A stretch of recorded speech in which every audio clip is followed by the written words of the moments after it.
So as I'm here doing my workout, I just had a thought. What if at the gym, here you are, you're walking in, you think, okay, so this is really cool. And you decide that, like, I'm gonna come into the gym, I'm finally gonna get it together. And you walked in through the doors of the gym, you're at LA Fitness, and they say, hey, you can't come in because you're overweight. But that's kind of like that's kind of like what we do to people in the church. Like, you can't come in because you got a drug addiction, but like, you can't come in because you drink. You can't come in because you're like sleeping around. You can't come in because you like gamble and you cheat on your, like, you can't come in. So what if we did that? Like, isn't the church supposed to be a place of love and grace and acceptance? And I'm not saying we don't change.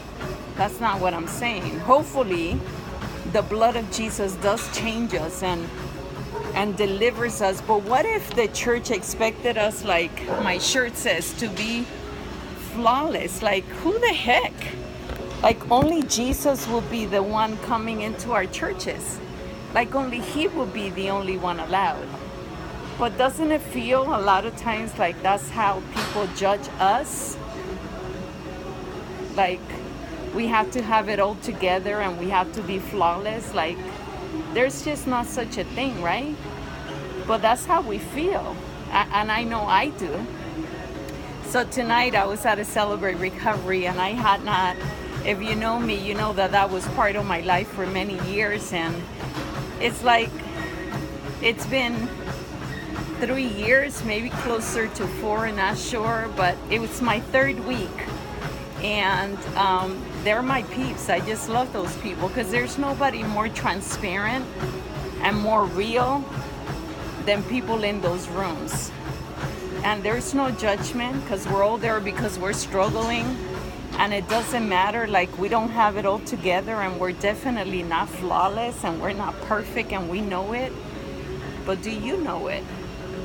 Do I know it by the way you look at me when I come in? Do you know it?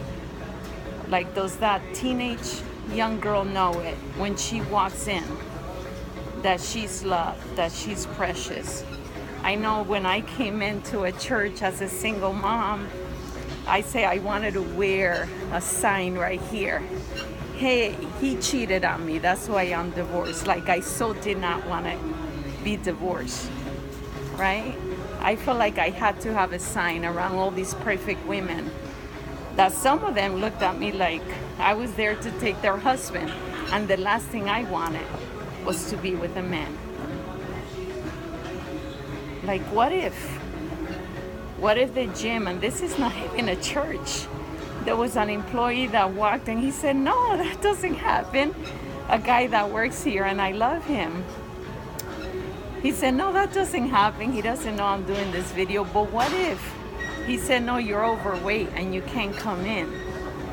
Well, that's what we do to a lot of people. Like, do people feel safe when they walk in? When they walk in through the doors? And we have these names of our churches, right? And I'm not going to say some of the churches that I went to, but I'll say, like, one of the nonprofits that I was putting together, the House of Forgiveness. Like, really? Is it truly the House of Forgiveness? Are we really truly the people of God? Do we love like He loves? Do people feel the love of God? Like, I gotta check myself, right? I don't have to be flawless. Thank God I can come to the cross exactly the way I am. And I can say, here's my junk, here's my stuff. Here's my struggles, here's my all, and Lord, you can take care of it and you can clean it up. Like, He doesn't have like these little gods and these little, like, I don't know, police officers, and you know, you don't just need the blood, you also need like someone coming down. Like, we don't need that. We just want to come in and feel the love of God. Because if we can't come into a gym and work out and get fit, then what's the gym for? So if you can't come in to the church when you're a sinner, Like, what's the church for? Like, what are we doing? We are the church. And I hope that as I walk around, whether I'm here in the gym, whether I'm at work, whether I'm at home, I hope that they can see that I am the church, right? We're little Christ, right? We're Christians. We have His presence, His power, His dominion. Well, I hope that I'm walking in it. Would you? Would you help me to walk in it? As I'm here in the treadmill and I'm walking, I'm just asking that we all walk in what we say we're walking in love, in kindness, in grace, in support. And by God's grace, let's not make people think that they need to be flawless, because I definitely am not. Stay blessed.